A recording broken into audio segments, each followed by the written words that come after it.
Well, hello.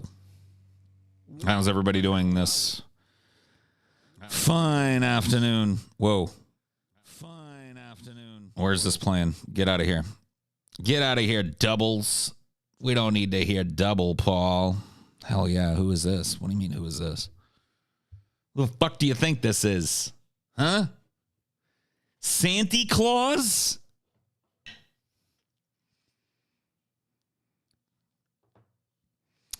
It's the name of that second song that played. There was only one song that played.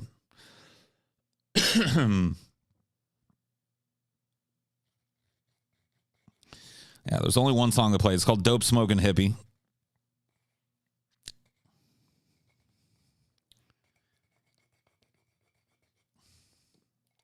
Gotta love it. Sorry, grinding up some weed.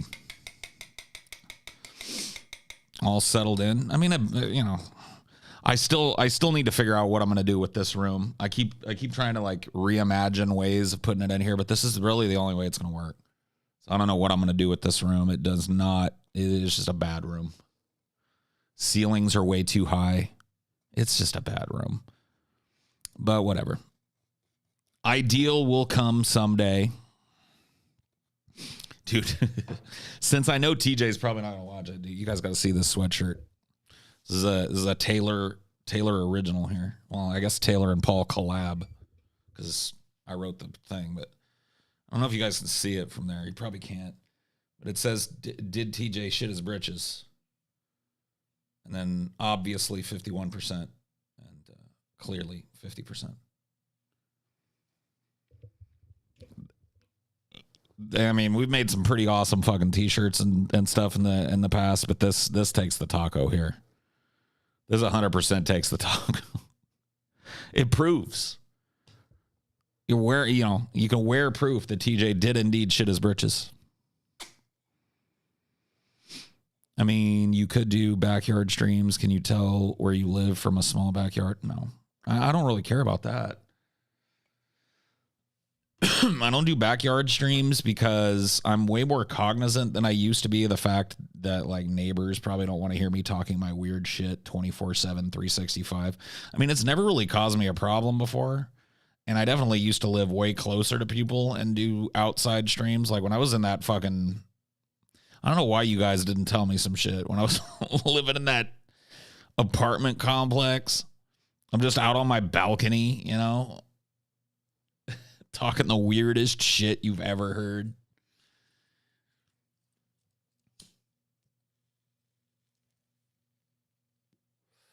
But yes, TJ, indeed. Those britches were shat, dude. Those britches were shat. Everybody knows it. TJ's campaign of misinformation is not working on anyone.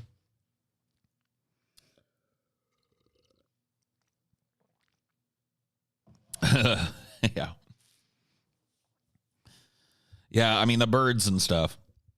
At the last place I was at, dude, I could have done those shows butt-ass naked. You know, and screamed at the top of my lungs and really nobody would have cared. Maybe not at the top of my lungs, but, you know. I definitely had my a little sanctuary that I could go outside and do that. Here, you know, I've got a backyard. Let's put it that way. I miss the train. I don't. You know, I like a train. I guess I don't mind a train. They're neat, but I don't need it in my life. You know what I mean?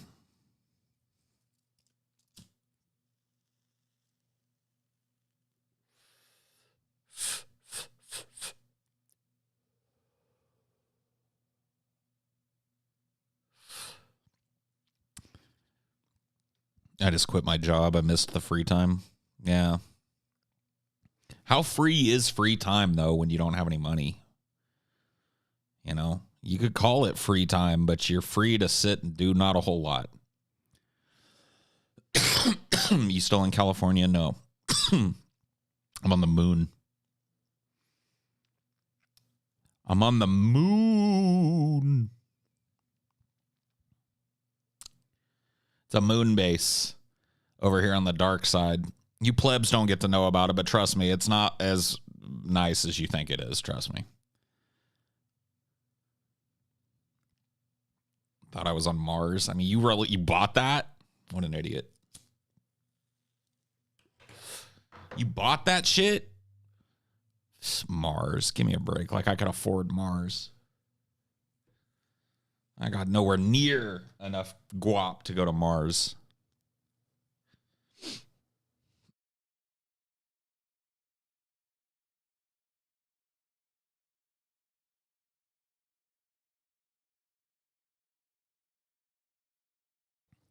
Jesus Christ. This weed is dank. Ladies and gentlemen, excuse me. The weed is dank today. Whoa. Let's get some music going, yeah?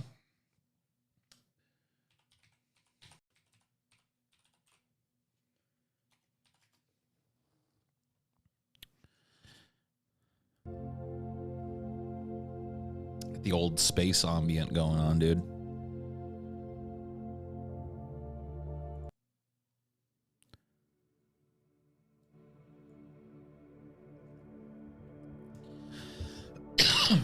You're spurging out.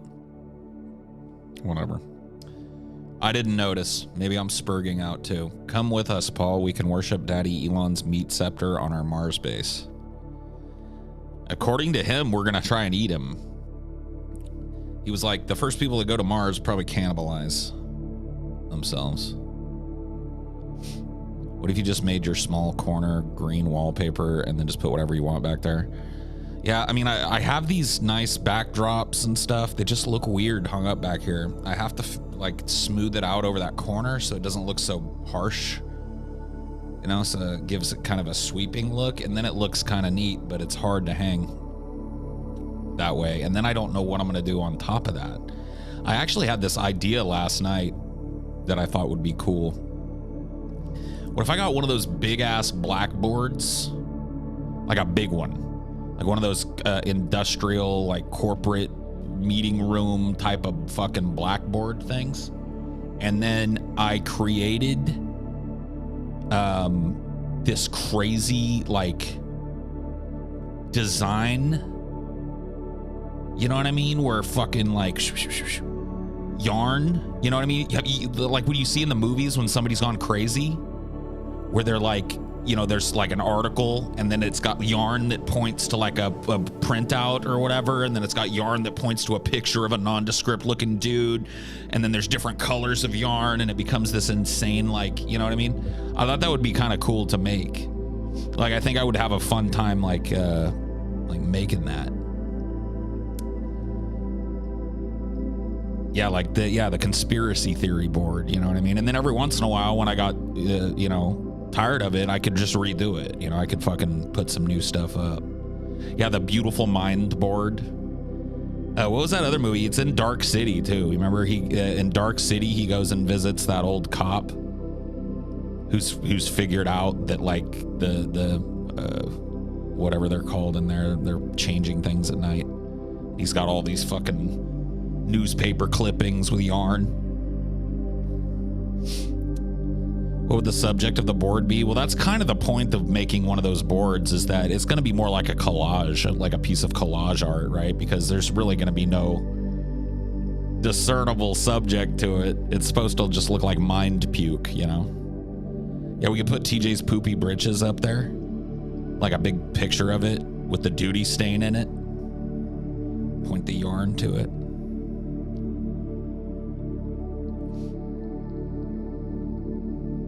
Somebody made one of those conservative YouTuber names. That's interesting. Yeah, I'm sure other people have done it. It's such an interesting, busy backdrop, you know, that I'm sure other people have done it. It's not like some unique idea. I just thought it might look cool for me, you know, if I could make a cool one.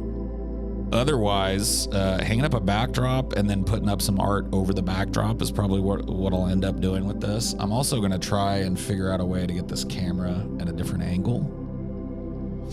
I like the top-down angle, but it doesn't give me a whole lot of wall space to work with to decorate anything or put anything up. And so I'm probably going to have to move it to more like coming at this way instead of this way. Problem with that is that's where my board is now, and that's really convenient. Usually, like for the last wherever, my board has been over here, and that sucks because this is the only spot on my desk that I can like put drinks and shit. Now my board is over here where it's way more functional for me to get to it. But then there's no space for the fucking camera over there. Bleh.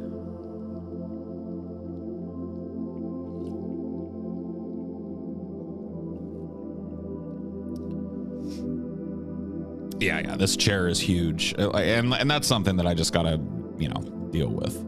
Like I couldn't sit here in a fucking shitty chair. I had to make an investment and get myself a really nice chair. Maybe get a boom mic so there isn't a mic in your face the whole time. This is a boom. Oh, you're talking about like something that hangs down over me? Yeah. I don't mind having the mic in my face, honestly. Like, to me, this looks cool. And it's functional. And, I don't know. I like having a mic up in my face. There are ways that I could do this, probably, that would not be as obtrusive to my face. Like, you guys could probably hear me just as well like this, I would imagine. But, I don't know. Doesn't feel right to me. I mean, yeah, that's kind of like what appeals to me about it, Sputnik. It's like, it reminds me of like the dudes that I used to listen to who I think are analogs to what I do, shock jocks and that type of thing, talk radio dorks. And this was definitely a look for them, Got a big ass microphone in your face.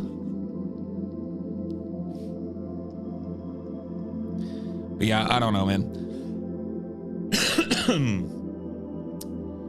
I don't know what my plan is for this, for the look of this. I don't know how much I'll be able to do with this tiny little room, to be honest with you.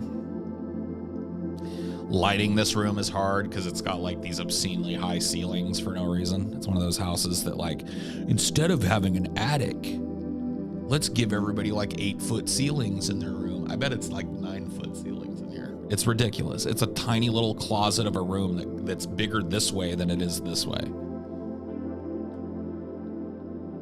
One of those things, man. Ideal, like I said, ideal is a goal, or at least close to ideal is a goal. We'll shoot for that. Chode room? Yeah, I guess.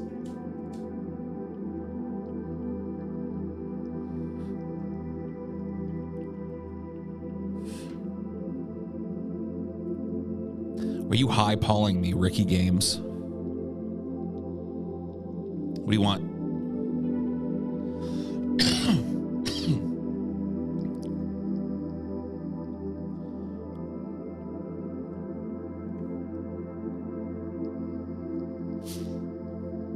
Why are you arm barring me into responding to you? That's one of those things, dude. No, it's all good. I get it. I feel like there's social pressure involved, though, when you walk in and you're like, hey, hey, dude. Like, if I don't say, excuse me, anything, I'm rude. And if I do say something, then I'm fucking, like, arm-barred into acknowledging you. Bagged milk. It's Paul in Canada. No, it's just I try and think, if I don't have something on my mind when I start these, I think of like the first phrase that pops into my mind is the name of the stream today. And today I didn't have anything like cyclically running up through my mind. And so I was like, bagged milk. It's like, just think of whatever phrase, bagged milk. Done. The other day it was government cheese. I was like, okay. Guess a lot of food comes to mind. Thinking of getting a 3D printer for Warhammer models? Possibly, yeah. I mean, I don't know, man. I'm at the point now where, like, I'm getting close to, like, making a decision, but I feel like I have more shit to buy to actually be able to do things with the models and paint them than I do with just picking my first box of models. You know what I mean? Like, I'm at the point now where I feel like I'm ready to make like a purchase on models, but now I've got to spend about a month going through all these little tutorials and building a list of brushes and lights and magnifying glasses and different little implements and paints. You know what I mean? So that I can make that purchase first, because I want to get that here. I want to get my little studio area set up. I need to buy a new table. I'm planning on doing my painting in possibly in the living room. I'd almost have to, honestly. I possibly could rig up a spot over here. It's actually not bad, especially if I like rearranged this desk a little bit. But getting something to extend out to the wall over here, where I can just kind of maneuver over and paint. I'm not sure what I'm gonna do yet. So I'm in that mode now. Like, I know I want to do it. I know I want to try and learn it. But yeah, I think that like getting a 3D printer will be something that'll be like after I'm into the hobby. You know, I wouldn't start with that because I really don't, you know, I know they're cool and stuff, but I really don't have any desire to get into 3D printing other than that. Is it ethical to reproduce? You're talking about like human reproduction? Is it ethical to have a child?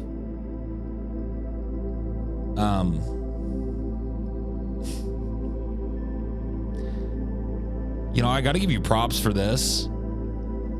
It's a question that I've been asked before, but it is a good question. I mean, it's not a bad fucking question. It's just, I don't really know how to answer that. I'm of two minds on it. And I think that a lot of my experience is colored by the fact that I'm childless myself. I'm child-free.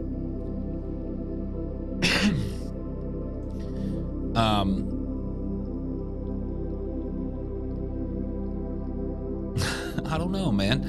I don't think I've ever known how to answer this question properly. Now, on one hand, I feel like we're a mammal. So we have this biological imperative that hangs over our entire race to reproduce. So expecting us to make an ethical decision about something that is very base to our nature, and a lot of biologists would argue is the reason for us being here. You know, like, say what you want philosophically. The reason that you're here is because your grandma fucked your granddad, and your great-grandpa fucked your great-grandma, and your great-great-grandpa fucked your great-great-grandma, and so on back to fucking infinity. So, you know, trying to drape a philosophical ethic over a biological imperative is always going to be touchy for me. You know what I mean? It's a tough question to answer, and I would rather tell you, like, I don't know, because on the other end of it, I see how selfish people are with their children. Right? Like, I see how selfish the decision to have children can be in some people, and in everybody, really. Ultimately bringing a fucking new consciousness into a world and having absolutely no idea what kind of a life that consciousness is going to have, whether it's going to be relatively happy or horrible. Rolling those dice and going like, I'm smart enough to make it happy. Well, seems kind of unethical, right? But once again, you're asking me to look at humanity outside of the lens of a biological entity. I don't judge seagulls for fucking. Why would I judge humans? You know? Yeah, we're smarter than a seagull, but does that change the fact that we're mammals and have reproductive drives and hormones and all of this instinct? Does that change the fact that there would be none of us if we all just decided like, oh yes, it's unethical to have a child?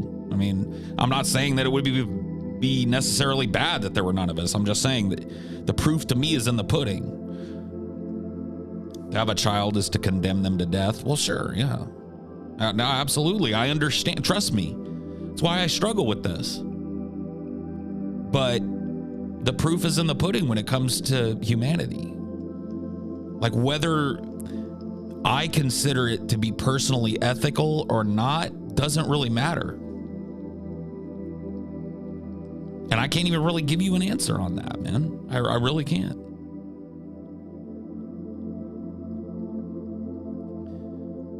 You know, I appreciate the question, though. It's an interesting conundrum for me, and maybe a smarter guy, somebody with a little bit better developed, knowledge of philosophical ethics might be able to have a really in-depth conversation with you on, how to pick all this apart.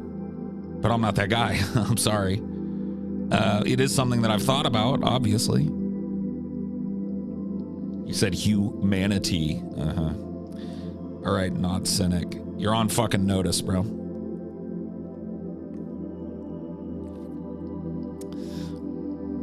I'm going to let one of my goon squad give you a 300 seconds.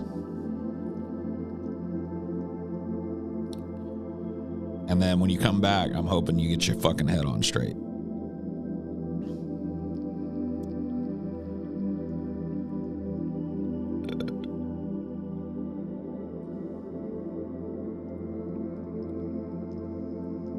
Is it better to have lived? Yeah, is it?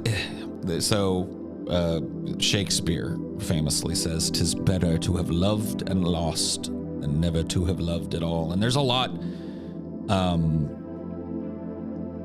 implied there, because love and life are intertwined. And so what he's basically saying is it's better to have existed than to have never existed. And that's really what's at the fucking heart of this, right? That's why this question is, to me, one that's worthy of a way deeper examination than I can provide you with my limited knowledge of ethics.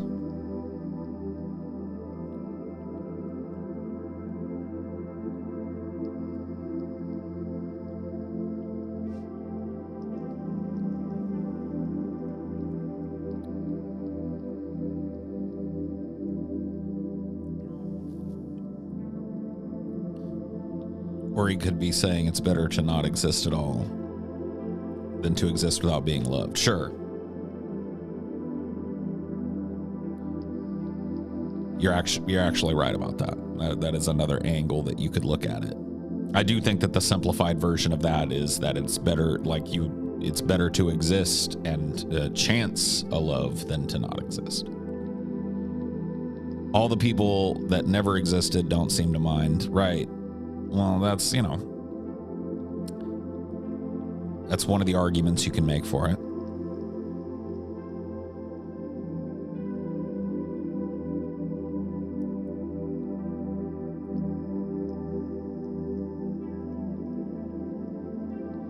Also of two minds. I look at my child, I feel being a dad was what I was meant for, but I also feel guilty for what they will have to deal with. Yeah. Well, in a way, being a dad is what you were meant for. You're like I said, you're a mammal. You're a biological entity, and we know that the reproductive cycle is the only reason that these entities continue generation to generation. So, in a way, you're right. You were meant to be a father. That being said, the question of human ethics hangs over it, especially, as you think about the universe, and you think, well, not even just the universe, you think about the realities of living on the planet Earth now, and what the next generation and the generation after that, and certainly the generation after that, will face. It starts to kind of look like a horror show, They're going to look back on this era where we all lived relatively comfy. I'm not saying all, but most of us had a little internet connection or a cell phone or a place to fucking bed down. And I have a feeling it's gonna look like a golden age.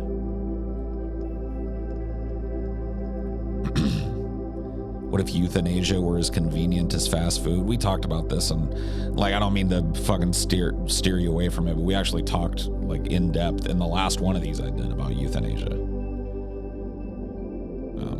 We stayed on it for a good 30-45 minutes. So if you're interested, go watch that one. Because we talked a lot about it. Youth in Asia. I loved that, dude. Obamacare is euthanasia. It spelled it euthanasia. Oh my fucking god, bro. Suicide booths with Pepsi logos. Oh yeah. I like that shit.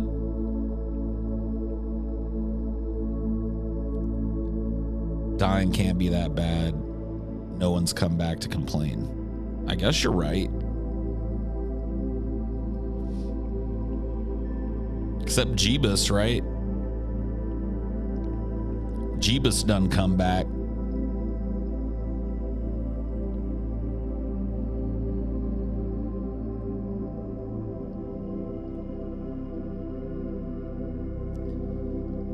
Part of me wants to just enjoy the freedom that comes with not having kids, but the other side of me thinks I'd regret not having kids on my deathbed. Still got like a decade before I gotta choose. Yeah, I mean, definitely don't rush something like having children for sure.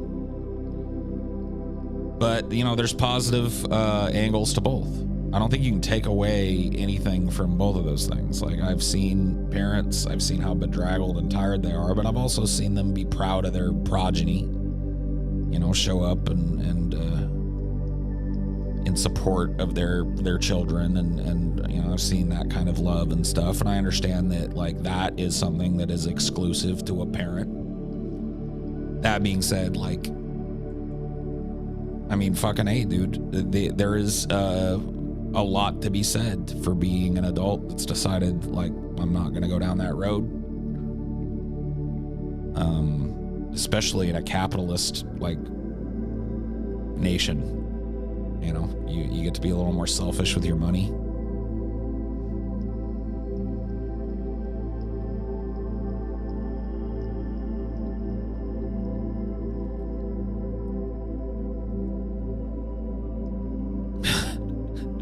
Can't wait to be a dad on my deathbed having a bunch of water and staring at me crying. Yeah, dude. You'd think you'd get real fucking like honest in your final moments, and that would be kind of sad. You'd look at all your fucking gangly sons, you know what I mean? You're just like, oh my god, what have I unleashed on the world? What horrors have I wrought in my loins?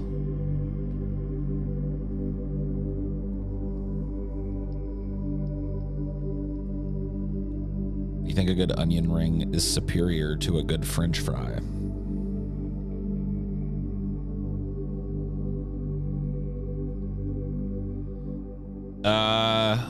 Yes.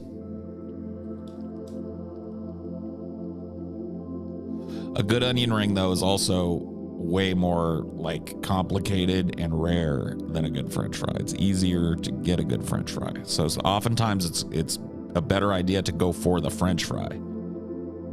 But if you get some legit onion rings, there's not a fry out there that can really compete with that. Little Chipotle ranch dip, you know? That's gang. I've had onion rings that blew me away. French fries are simple and reliable. I agree.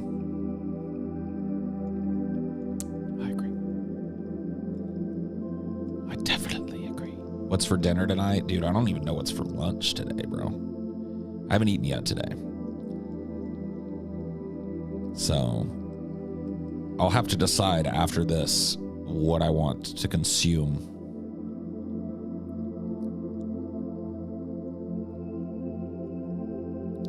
What shall I put in my maw today?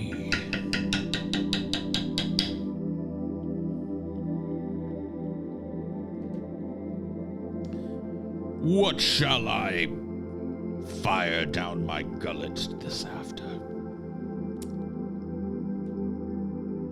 Get some bloomin' onions. Oh yeah. Get a whole ass bloomin' onion for myself. You dropped your grinder on the ground and you want to die? Dude, that sucks. I'm sorry.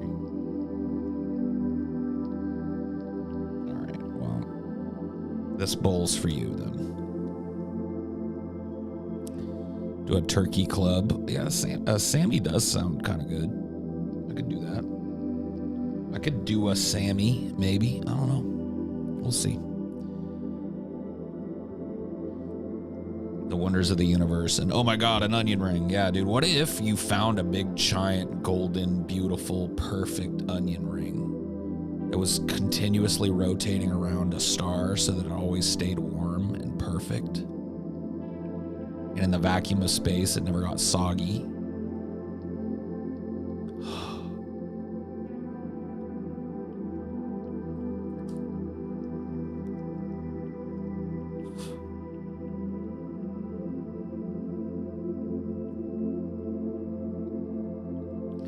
Yeah, dude. You pull up on the onion ring and you're like, oh, oh, oh, oh.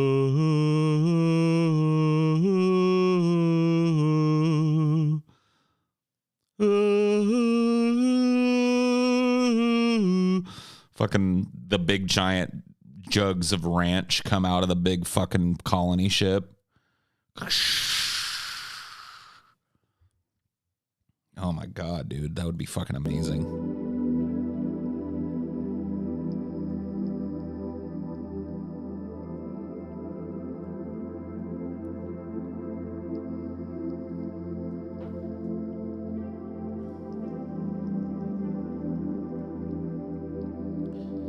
Master Chief's face is just an onion ring. Oh yeah, dude. He takes the mask off and it's just an onion ring there. Just like slowly spinning.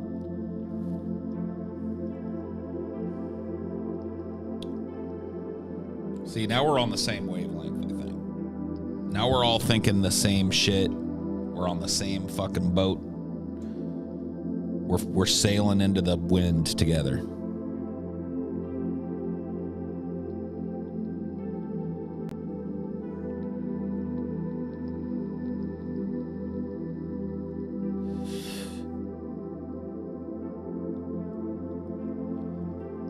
What's the tune? What's the tune? I don't know. It's like the end scene of Apocalypto, except an onion ring is approaching the beach. Yeah. Yeah, dude. When the fucking eclipse happens, a giant onion ring comes into view in the sky. Yeah, dude. Why? Here's what bothers me. Personally, and I don't know about you, but this is what bothers me. I absolutely fucking hate the fact that somebody hasn't given me like hundreds of millions of dollars to make a fucking movie. And you might say like, but Paul, you've never written a script for a movie. You haven't even tried. I'm like, I don't care. He can tune. Yeah. Dude, somebody needs to just go like, look, dude, whatever money you need to do whatever project you want to do, and I just do it. It's fine. Sci-fi, epic, horror, both. Yeah, why not? Dude, I'll make an everything movie. You know how everybody's always like, what genre do you want to make a film in? All of them. I want to make a drama, war, comedy, romance, sci-fi, fantasy, action, horror epic.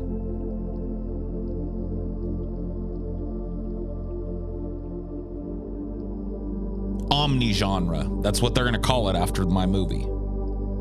They're going to be like, well, back in the day, people used to make movies in subgenres. For example, horror, action, romance, comedy, romantic comedy.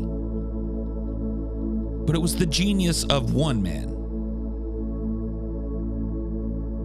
that created the new omni-genre. All of the greatest films are now omni-genre films. What existing movie meets that criteria? None. That's the point. Nobody's ever made it. It's actually the most ambitious fucking idea that you can think of when it comes to making a movie. I'm gonna make a movie. Like there are these like words where it's like, oh, this movie transcends genres, right? And what they're really talking about is it has elements from like this, that, and maybe a couple other things. They're not saying it's omni-genre. They're not saying it truly transcends genres. That's really fucking over the top language. I'm talking about actually transcending genre, making a movie that's unclassifiable because it's everything.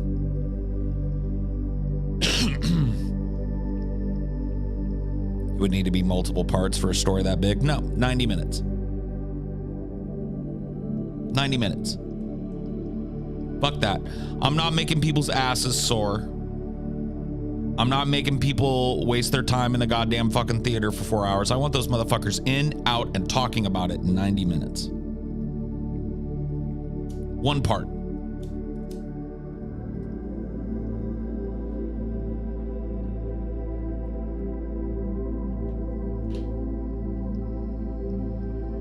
Such a movie seems like it would be an emotionally confusing experience. Such is life. Your life is not a genre. Your life is emotionally confusing, is it not? Sometimes you wake up feeling great and then you get news or something happens to you, just ruins your fucking day. And then at the end of it, it comes back up. You smoke a little weed, everything's fine. It all works out better than you thought it would. Turns out you were too worried. You ever had a day like that? Yeah. Your life is omni-genre. That is why every goddamn fucking great director ever wanted to create these genre transcendent films. They wanted to create the spark of life on celluloid.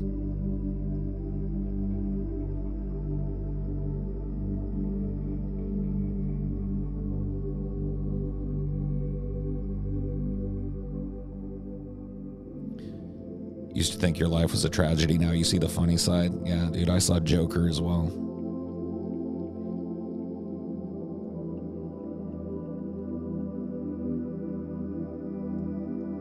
That's what I'm saying. There are movies that have, really fucking blended genres, but never all of them. Big Trouble in Little China is one. If you really think about it, RoboCop is one. I was just watching RoboCop with Amelia the other night. That's a multi-genre film. It's like a cop drama / sci-fi epic / action movie / just drama, like psychological drama. I mean, come on.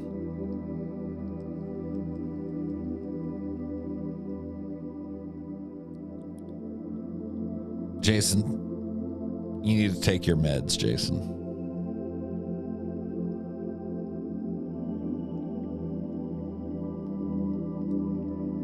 Starship Troopers is another good example,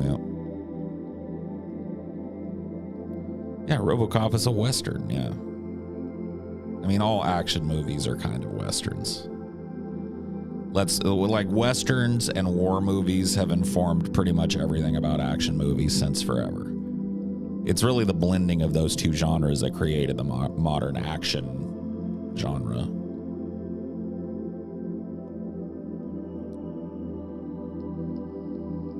Pulp Fiction kept me off guard the whole movie, yeah.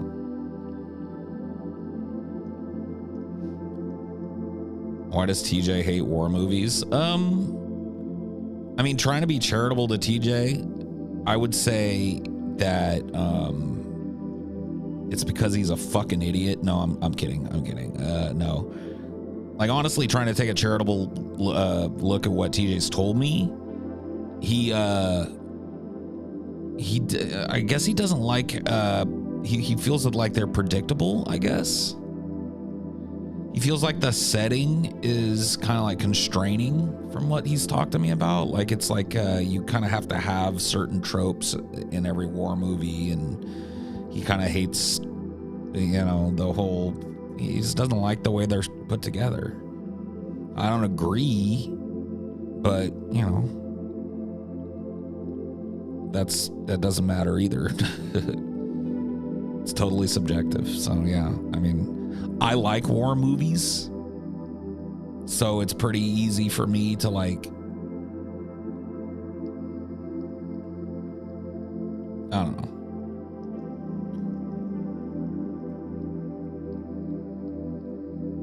I feel like you could make those points about any genre. You probably could, but it's like how you apply those points to which genres probably reveals your taste. I mean, honestly, like, unless you're looking at like some of the 50s and 40s films and 30s films, like they're like that genre, that era, 30s, 40s, and 50s, obviously were like war recruitment movies, and those were really true war movies. Modern war movies are usually not really, well, I mean, they're about war, but they're not, you know what I mean? Like Full Metal Jacket, some of the most well-regarded war movies, Full Metal Jacket, Apocalypse Now, Platoon, these are all like Bridge over the River Kwai. These are all like psychological examinations of people in a war setting.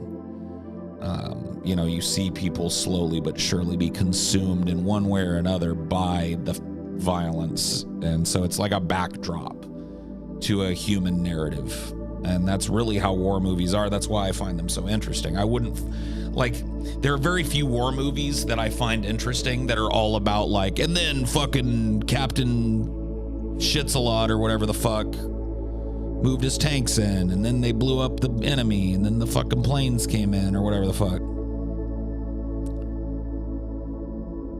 Like, I guess Patton is kind of like that, but Patton itself is more a psychological examination of one of the most stubborn, possibly psychopathic, brilliant people that ever lived, you know, with a backdrop of World War II, you know, whatever.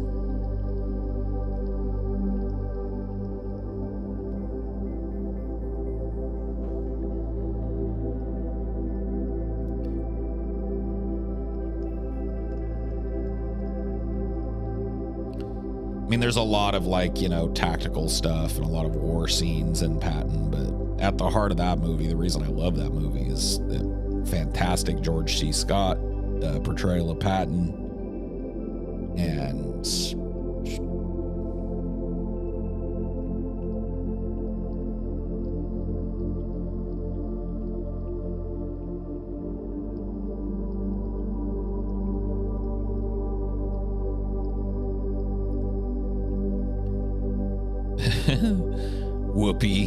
Whoopi got fucking canned from The View. Well, I guess she didn't get canned. She got suspended. I don't even know what that means, dude.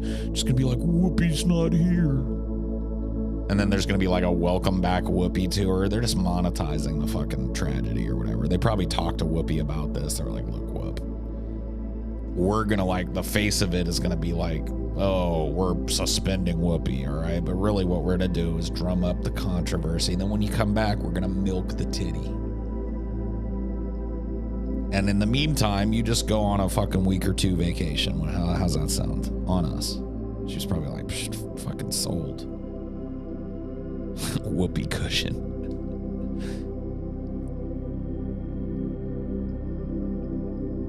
Yeah.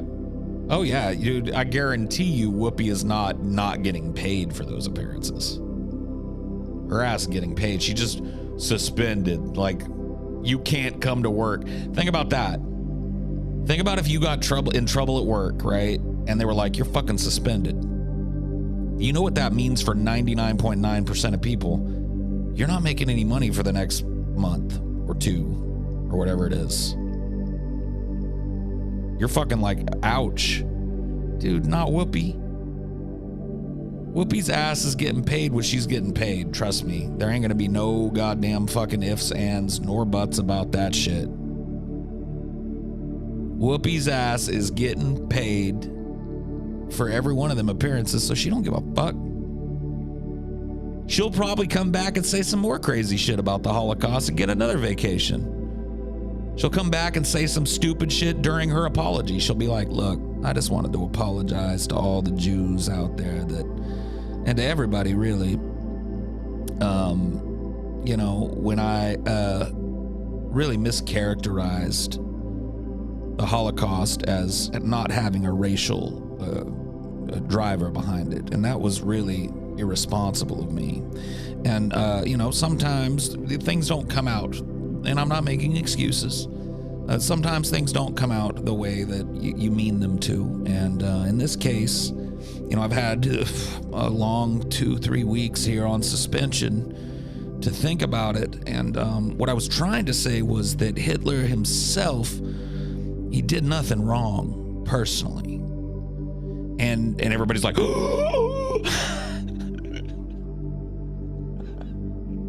and Whoopi's suspended again. What is she gonna say when she comes back?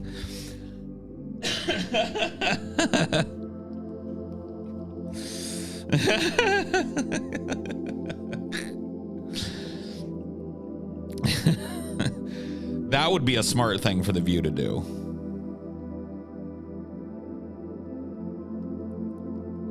That darn old Whoopi. What's she gonna say? Can she apologize? Find out when her suspension ends in 3 weeks here on The View. Yeah. She's like, look, this time, all right, guys, listen. This time I came to Germany because I wanted to come to one of these places and really connect with how awful it is. So I'm here at Dachau, and hold on. I just got to take a piss real quick though. Hold on, let me take a leak. She just pisses all over Dachau or something. Everybody's like, fucking Whoopi. She did it again.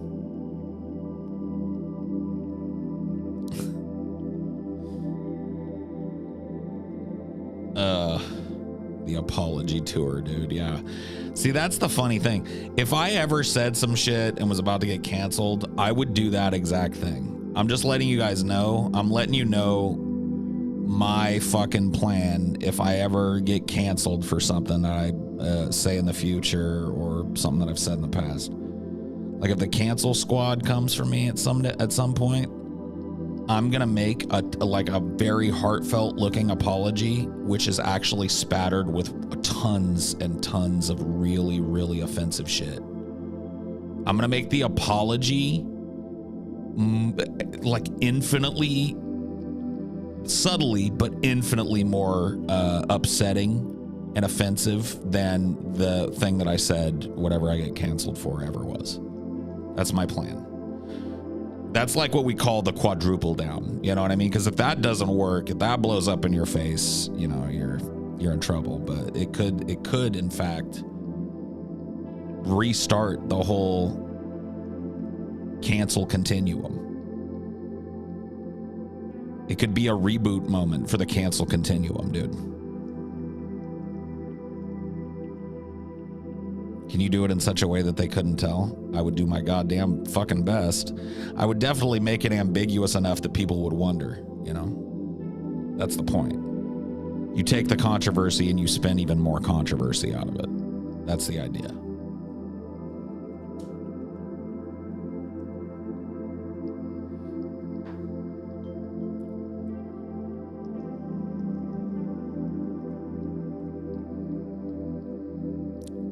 Like some poor people are just as important as white people shit. Yeah. I'd have to weave in some subtle racism, some subtle classism, some subtle misogyny.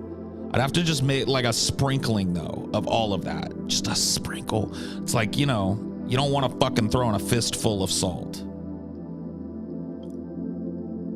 A dash.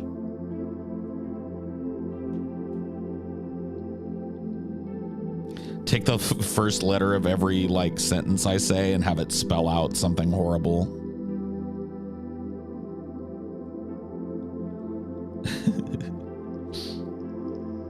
Hear ye, Paul is canceled. Ding, ding, ding, ding, ding, ding, ding, ding. I mean, I don't even know, man.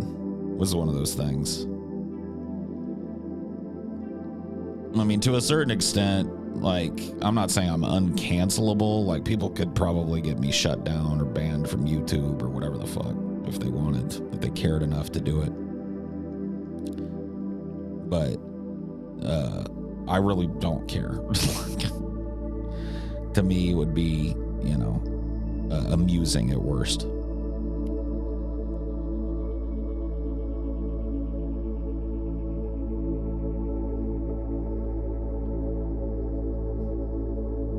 And hilarious at best.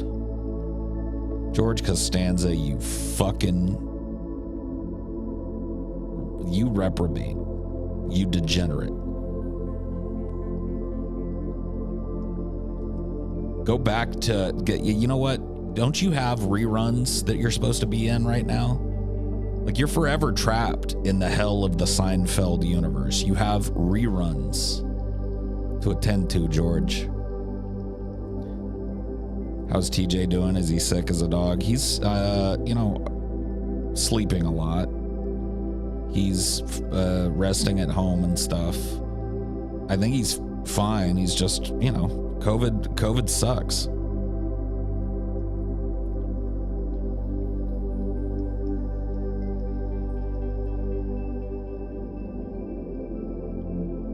No, dude, the suffering will never end for you, George. You will forever be on rerun forever until the end of fucking time, bro.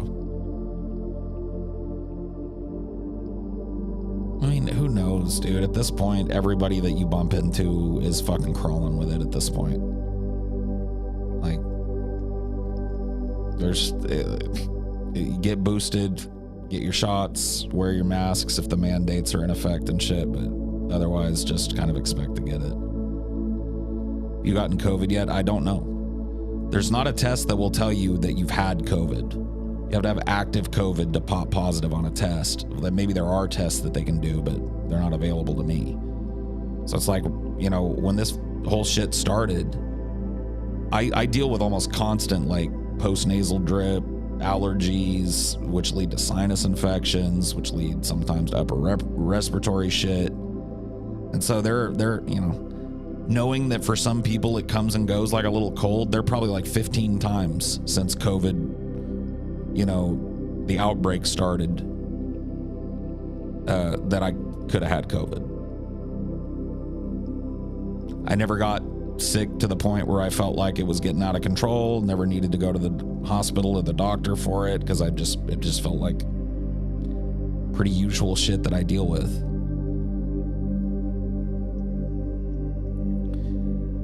Those are the test for the antigen, right? But I wouldn't have that, right? Because I've been vaxxed. Like, you would have the antigen if you're vaxxed, right? How much does this anti-vaccine movement scare you in this pandemic? It just goes to show me what's going to happen when one of these happens that has a way higher kill rate. You know? It'll murder us, you know what I mean? And we're like sitting ducks for it now.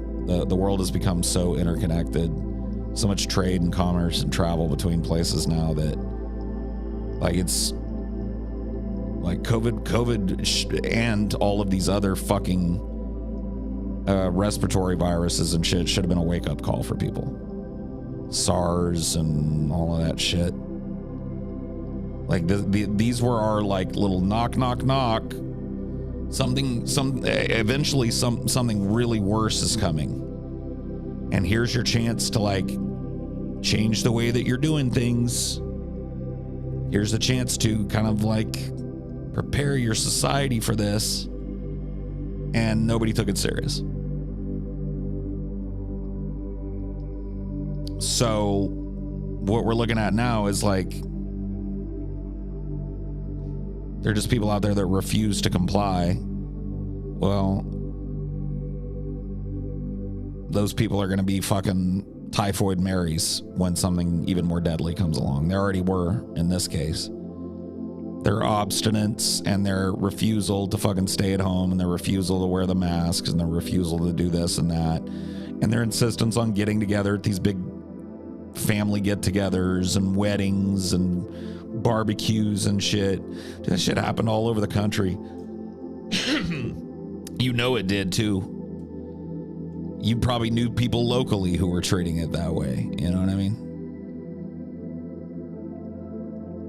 So think about them doing that, but instead of spreading a respiratory bug that has a less than 1% death rate, they're spreading a respiratory bug that has a 12% death rate or a 5% death rate. You're talking about calamity globally.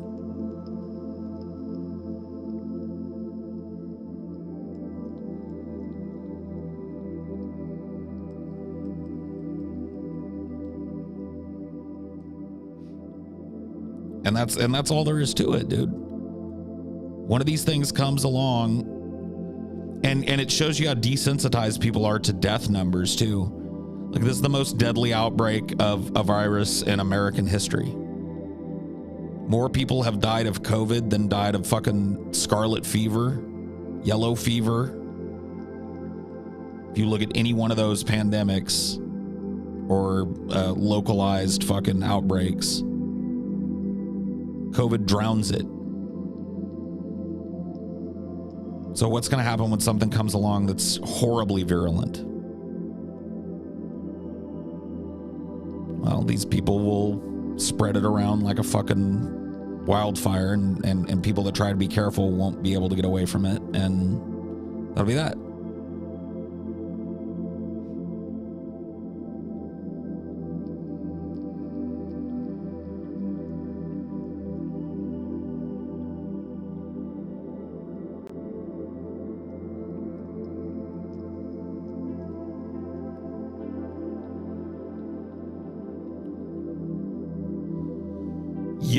Yep.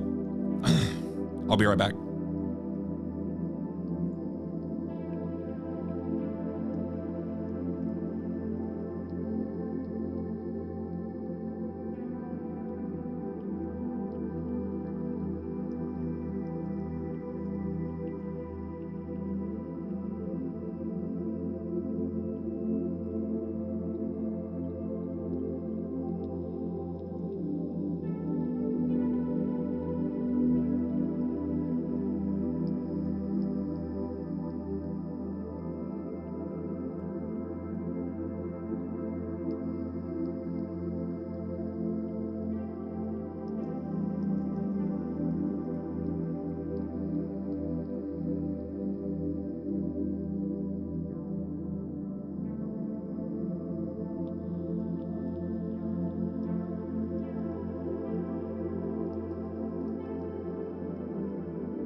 I have returned. I needed a drink. I don't know why, but I had a raging case of the cotton mouth. At the very least, I know some semblance of intelligence is out and about just from the users on these streams, so thanks for restoring my hope in humanity somewhat.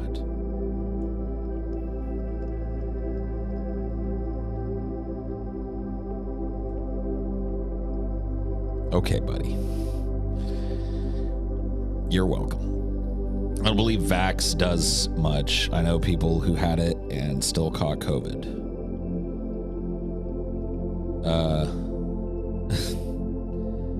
Okay.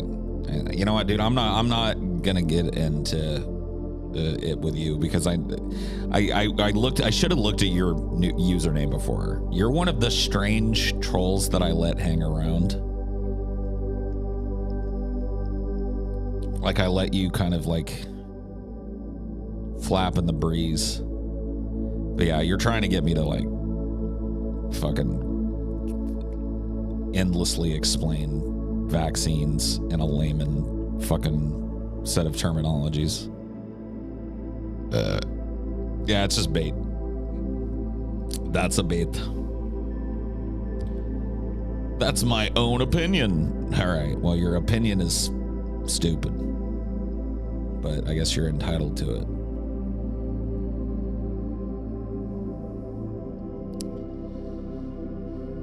Think we'll ever have a conservative president after this COVID shit? Yeah, I think there's a good chance we get one in the next electoral cycle. Joe Biden's fucking approval ratings are in the toilet.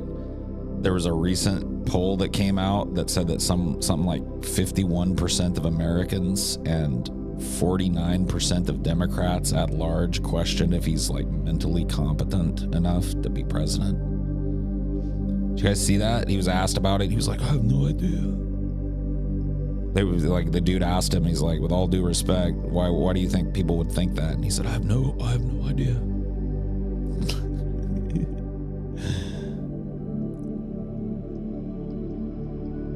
He wants to be ripped on for being a person living in modern times with the sensibilities of a medieval peasant. Yeah, he does. He really wants. He wants me to thrash him, but he's not going to get it today. Sorry, buddy.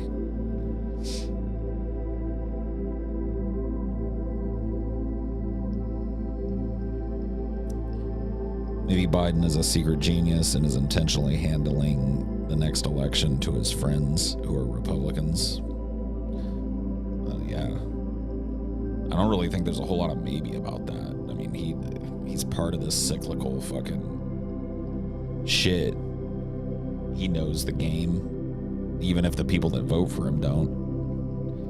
And part of that game is kicking the football across the aisle every chance you get.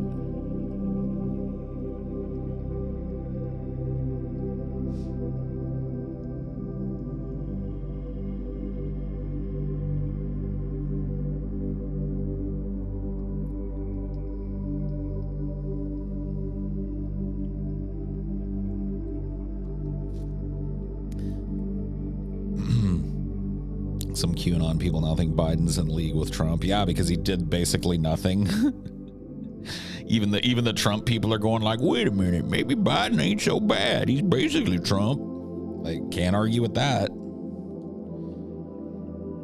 Which is why I spent most of my time arguing with other leftists about the fucking absolute self-defeating act of voting for a Republican in Democrats' clothing and saying it's any better. Federal prison population has grown for the first time in like a decade under Joe Biden. So is that harm reduction to these vulnerable communities that you're talking about? Who do you think compromises most of those people locked up? Disproportionately so. Per capita. It's black folk. And brown folk. Oops! But whatever.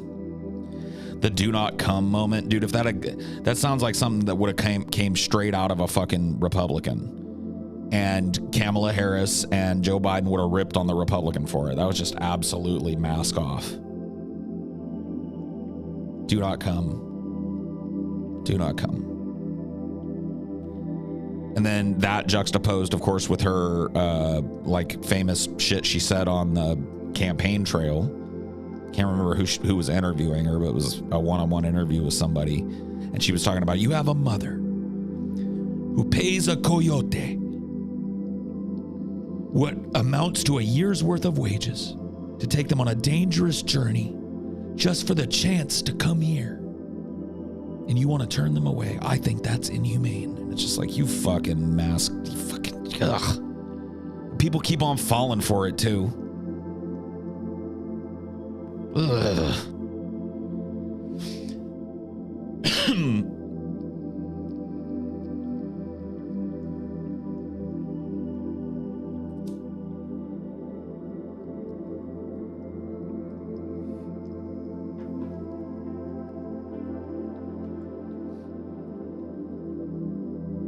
How much worse do you think the 2024 debates will be with 4 more years of dementia on Trump and Biden? Oh, man. I'm hoping it's the wake-up call, man, moment for America. Like, holy shit, we've turned our politics into grandpa fights, bro.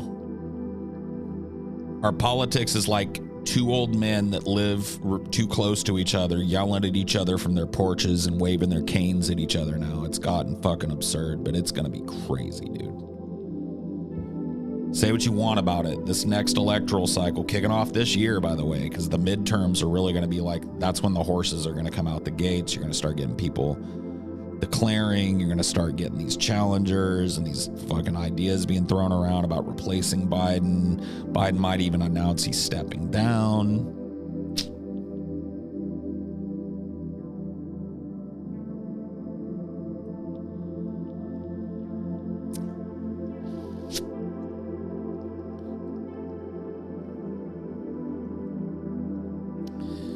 How do you make people who have lived through 2 electoral cycles or more realize the electoral system is a complete sham and worth no one's time? Some people never realize it. There are some people that are so invested in the idea that to their dying day, they ignore the pageantry and ignore the fucking obvious signs of, a game being played on them. And will forever defend it. And, a lot of them will even hide behind, like, yeah, it's not perfect, but it's the best we can do. It's like, the best we can do is like a bloodthirsty despot. The best we can do is like a cutthroat, crony capitalist despot. We need to go back to the drawing board then, folks. How about that? You saw how people got. It's just like the very idea that maybe we can't carve victory out of the fucking Democratic Party anymore. Maybe that carcass is too fucking old and rotten. And that maybe we need to go our own way. I mean, it's Hillary Clinton, it's Joe Biden, it's Kamala Harris. It's just the worst. Tim Kaine, you remember him? Me neither. He was Hillary's VP choice, the scintillating Tim Kaine. Why did she lose?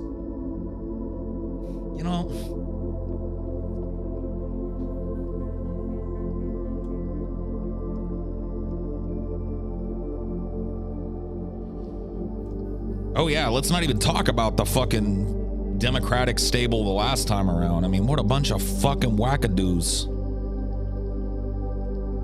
Klobuchar, Booty Judge, that fucking Hickenlooper weirdo, fucking Michael Bloomberg's old plastic old corpse fucking shambling out last minute like a fucking old ass wrestler doing a run-in with a steel chair. Yeah, Delaney, the hot dog man himself, dude.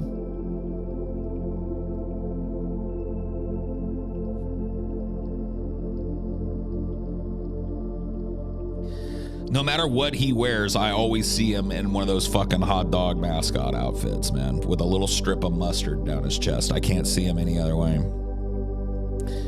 Yeah, Corey, literally would sell my fucking grandmother's butthole for $100, Booker. I mean, come on, man. If there's, like, that dude is just, like, if he ever had a soul, he sold it up the river a long goddamn fucking time ago. He's just such a corporate piece of shit that people can't even stomach him. This fake ass, like, I'm trying to be Obama charm, and it's just not coming across at all.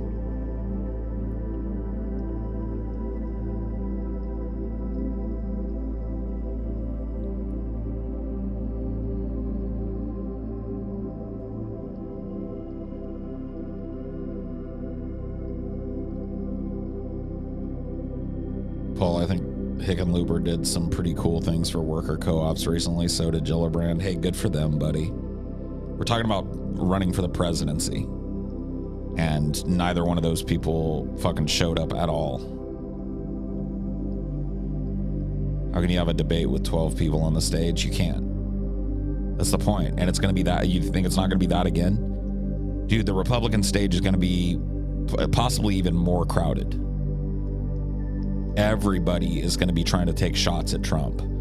And that is where he's at his best. Like, there's a lot of people right now saying like, oh, Trump's support has waned. That's because he's not the president anymore. He's not campaigning nearly as hard as he's going to once other people start kicking in. Like, people have started to have time to go like, well, maybe not Trump. As soon as he's back and they see him up against this other field of people and he's doing his old antics, rolling his eyes at him and, you know, doing his fucking Trump shtick, he's right back in there.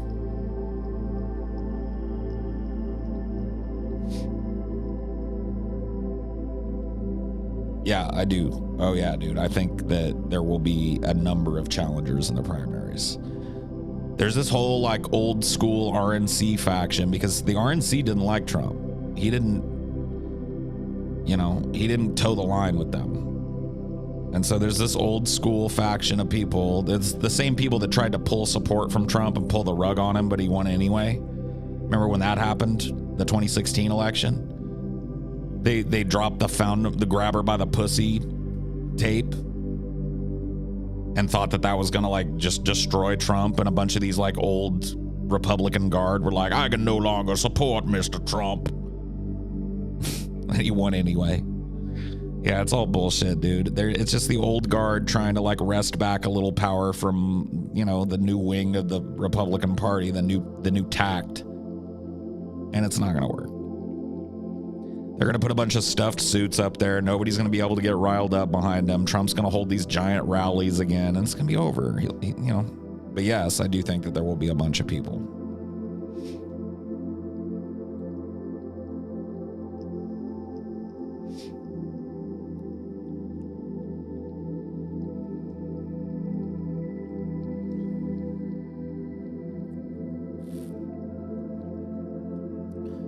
Which is worse, the Trump horde or the empty suit Republicans? I mean, honestly, I think the empty suit Republicans do way more demonstrable damage to the world than the Trump horde does. As stupid and fucking brain dead as they are, the MAGA crowd, like the dudes that are actually in power and have been for the last 30, 40 years have overseen way more fucking destruction to the environment, to, you know, wages versus inflation, to fucking medical coverage, all of it. Yeah, I mean, like, you know, we can boogeyman the MAGA crowd all they want, but they're just a bunch of fucking yokels with no power like you. You know, you may not agree with how they conduct themselves or whatever the fuck, but when it comes on down to it, like in their personal lives, they got no fucking power.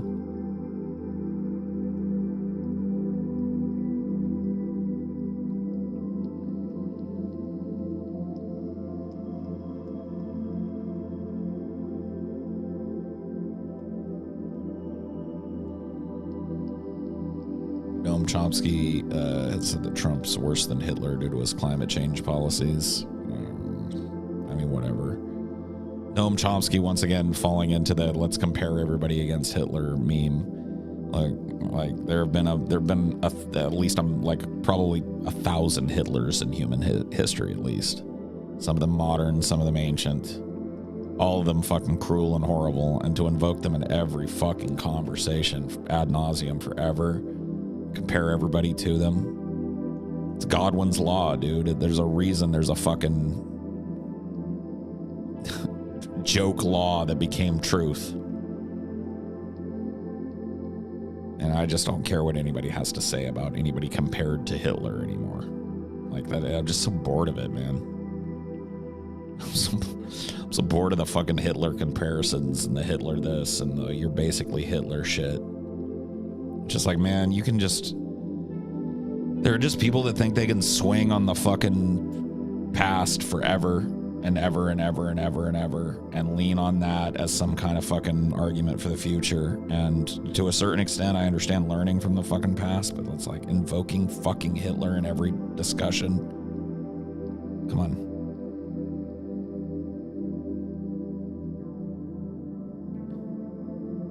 I get the impression that people have forgotten George Bush happened, who the people in the cabinet were. People got to learn about Leo Strauss and his influence. Oh, yeah. Most people just don't know. Like, most people, like, have no clue how far back and how deep this kind of, like, Republican cronyism, especially neoconservatism, goes. And how long it's been going on. And that's what I'm saying, man. There are a lot of people who talk about politics, who follow it, but they're ignorant of any even recent political history. You know what I mean? And so, like, I don't know. I feel like they're football fans that just got into it this year. You know what I mean? On one hand, it's cool to see their enthusiasm, but on the other hand, like, the fuck do they know about the history of this game and how it's been played? You know, there is something to be said for that.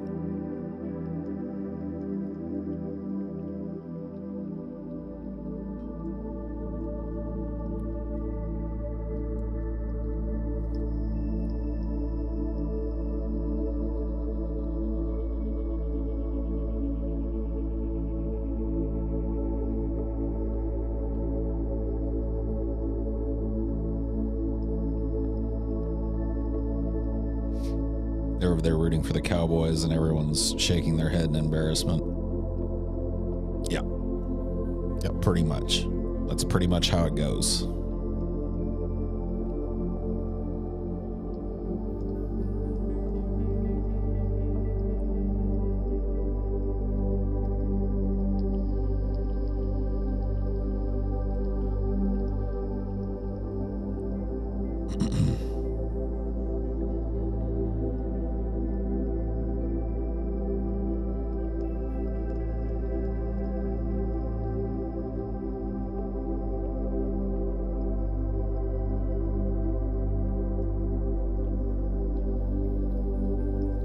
Open up the bunker, Paul. Fans need a place to stay for the end of the world. Dude, you wouldn't want to be here. This would not be a good place to be if the world ends. Because I would eat you all. I would consume you all. I don't claim to be super well informed, but I read and watch what's recommended to me by Smart Review and I examine it critically. Well, that's good. I mean, that's all you can really do. You know. I was just thinking about this the other day, how people kind of like dress up their language when they're having conversations about politics now, and it kind of just fucking drives me nuts. Number one, because, you know, I'm not a finished college educated guy. I never finished college. I took a lot of classes, but never got a degree of any stripe. And, you know, I'm a pretty plain spoken guy for the most part, I think. And I think that there's a benefit to that, you know, when people dress up their shit and kind of like, I don't know, it starts to feel like an intellectual pissing match rather than a conversation. I'm not really interested in an intellectual pissing match, you know. I know some things and other things I'm pretty ignorant on, but I have a life philosophy. And I have political beliefs that I believe are backed in reality and testable, provable reality at that. And you know, I'm willing to engage people about that shit. But, you know, I'm not really interested in...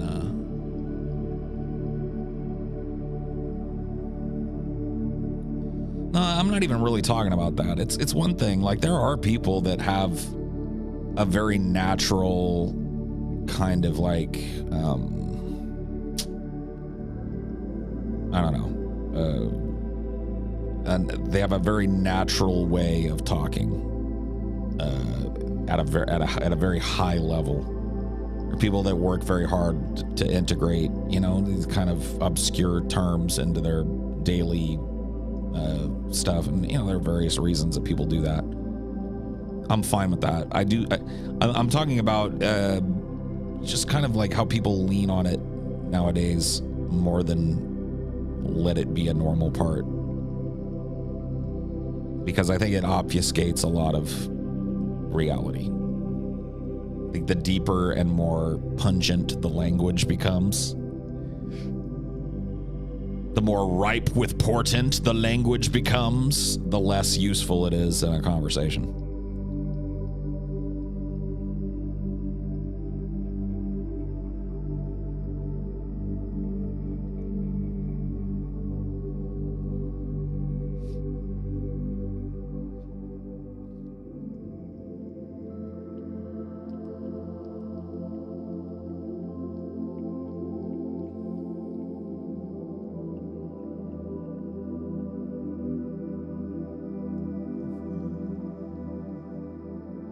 Guys, give me a second here.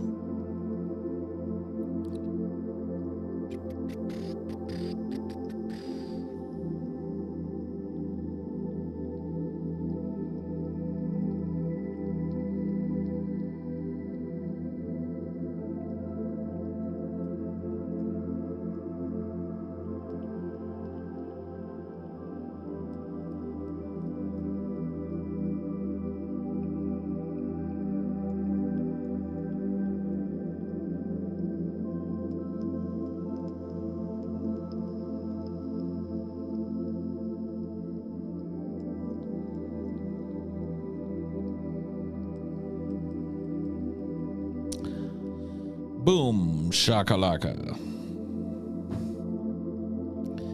People who expect everybody to know what a tanky is or what material dialectics are, yeah, or how to form your argument with the correct tautology. It's like, all right, buddy. There is jugs of cereal, man. There's jugs of cereal and there's bagged milk. To show you how fucking backwards our society has gotten. They're bagging the milk and they're jugging the cereals, bro. You ever gone to Costco and seen like the big fucking plastic container of the cereals they sell it in? And then I think there's ones where you can bring it back and Costco will just refill it with the cereal. Big jug. They're jugging the cereal. They're bagging the milk. Cats and dogs living together. Mass hysteria.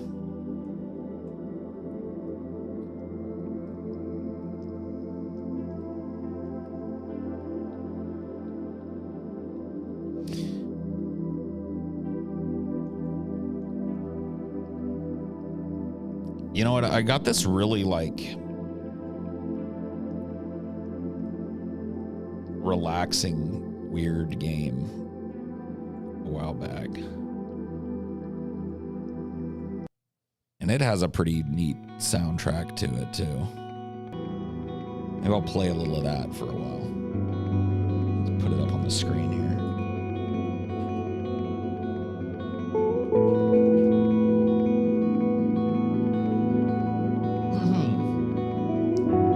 Not a very narrative game, but it's pretty cool. It's a physics-based game, basically, called XO1. Let me continue here and see what that actually does. So I know I finished the game.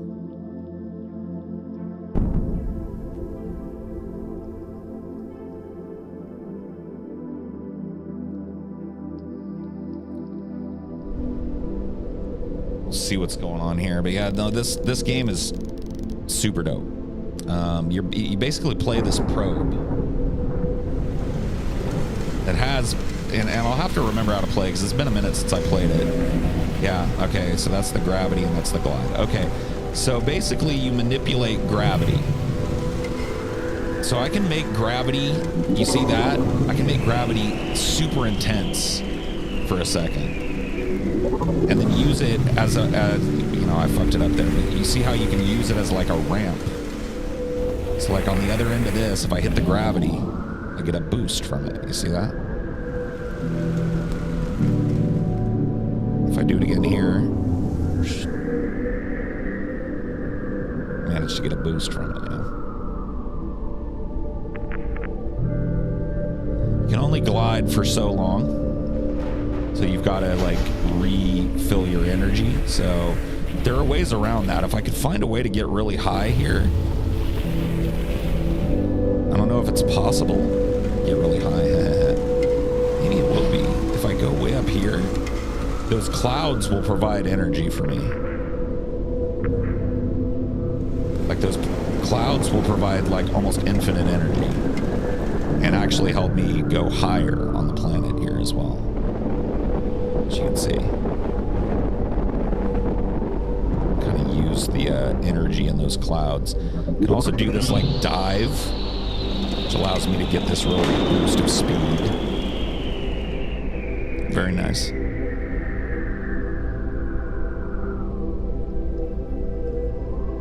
I'm gonna try and get off the back of this slope here. My gravity. There we go. Oh yeah. That was a good one. Oh, can I get in the cloud? Get in the cloud. Oh yeah.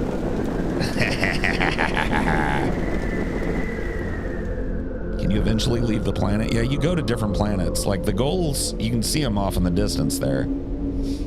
There's like usually like a little thing you can pick up that'll extend your glide.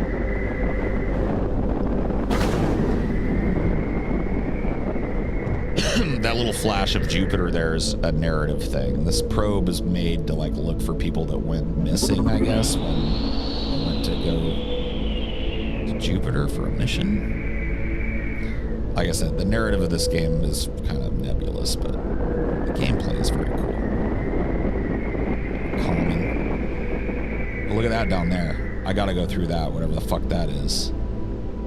Can I make it though? Can I pilot the ship properly to go through the hole? I think I can. I think I can do it. Look, dude, that little flashing light just went in.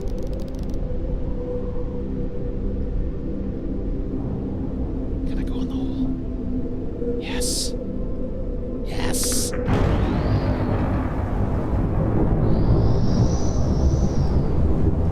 Holy fuck. I got launched. Did you see that shit?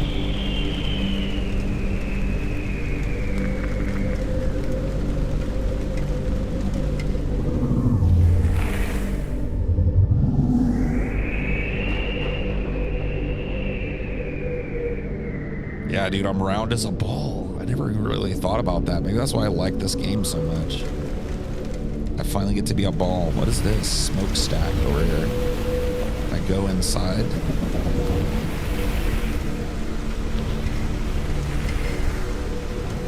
Let's go over here to find out.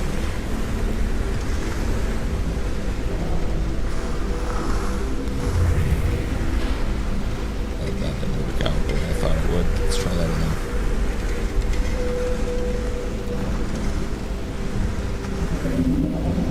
Fuck it. Whoa.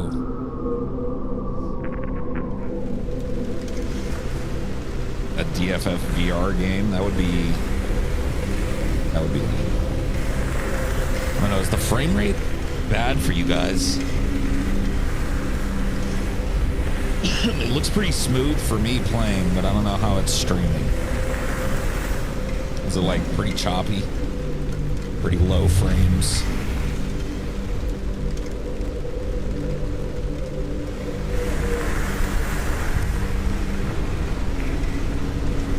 It's a bit choppy, that sucks.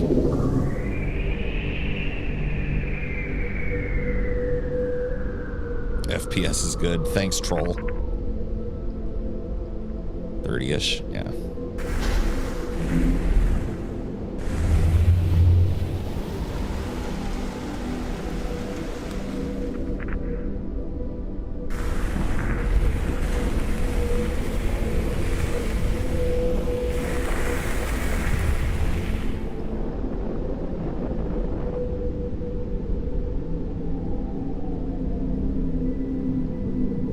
happened there.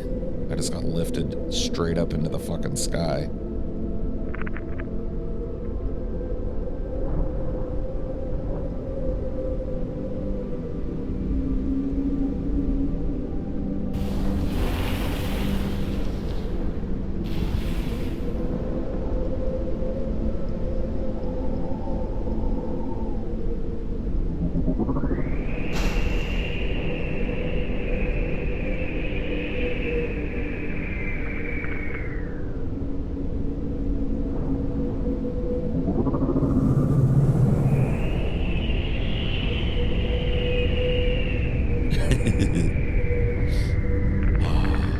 Oh shit, lava?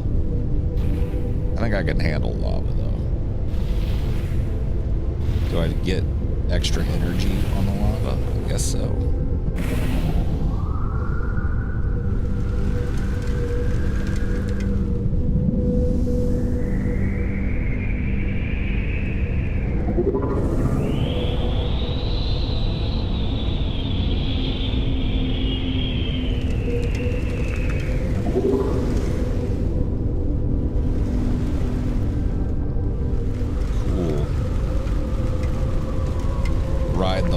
Jets, yo.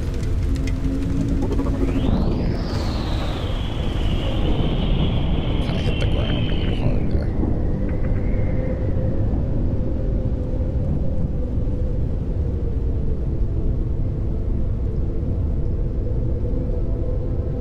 This game's called XO1. It's pretty cheap too. I don't think it's like a one-man game, I think. New project or whatever that was kickstarted, and I think it's pretty cool. There's all kinds of different planets as well. It's like water planets where you can actually dive beneath the ocean super deep, zoom back out, skim off of the waves and stuff. It's a pretty neat game, honestly.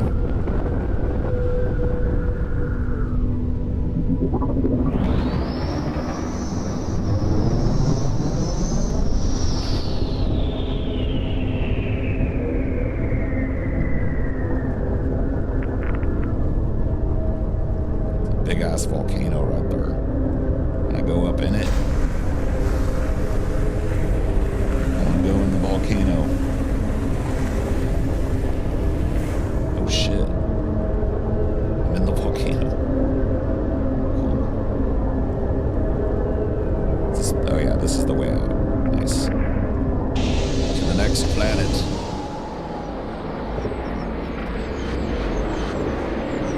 Go in the volcano. Yeah, this is a pretty good start game, and I am pretty stoned. Are you invincible? Yeah, you can't die as such.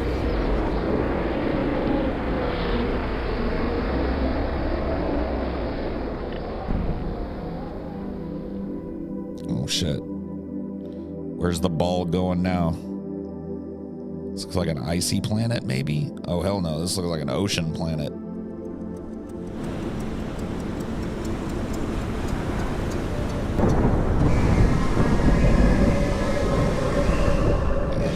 You get a little, like, weird narrative. I wish there was a way to skip it, because I don't care.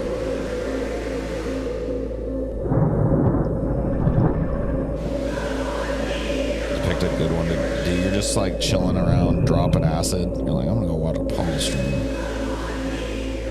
Yeah, I think this is one of my favorite planets, dude. I like going down in the ocean. It's kind of spooky.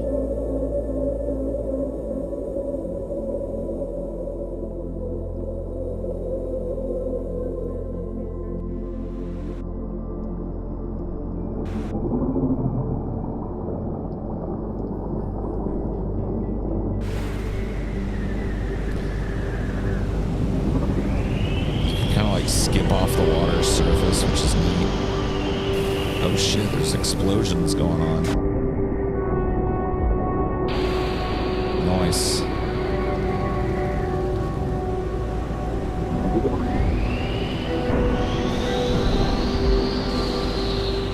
Yeah, dude, we caught a jump there. Oh. Let's ride this. Put Put us up in the clouds. And then I could dive straight down into the ocean and get real high. I'm gonna try and get higher though. Oh, cloud, help me. Cloud. Man, I lost all my height. That sucks.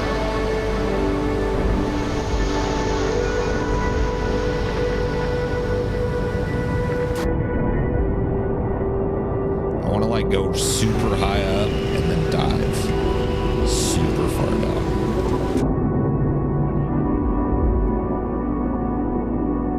So let's see if we can get some height coming out of the ocean here. Whoa. What happened?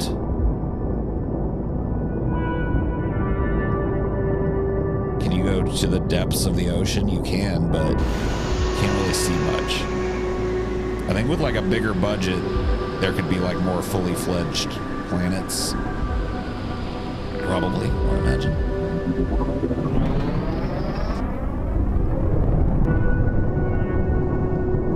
But as it stands, it just kind of gets dark when you go in the ocean, which is spooky enough. Not gonna lie.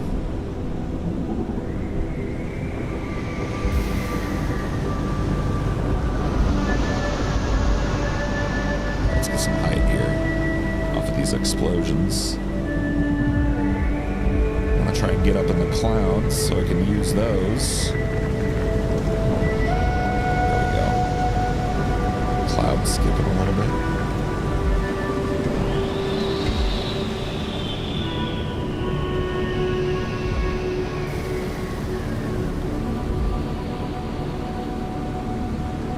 Oh yeah, dude, if there were like some crazy beasts in this, it'd be pretty fun.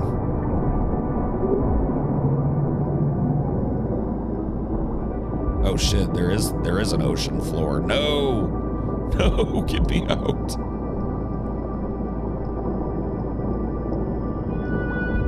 I don't want to go down there.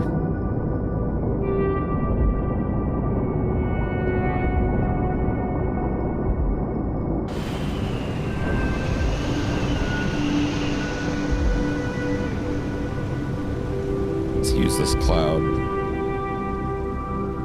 Get some more height here if we can. There we go. Hell yeah.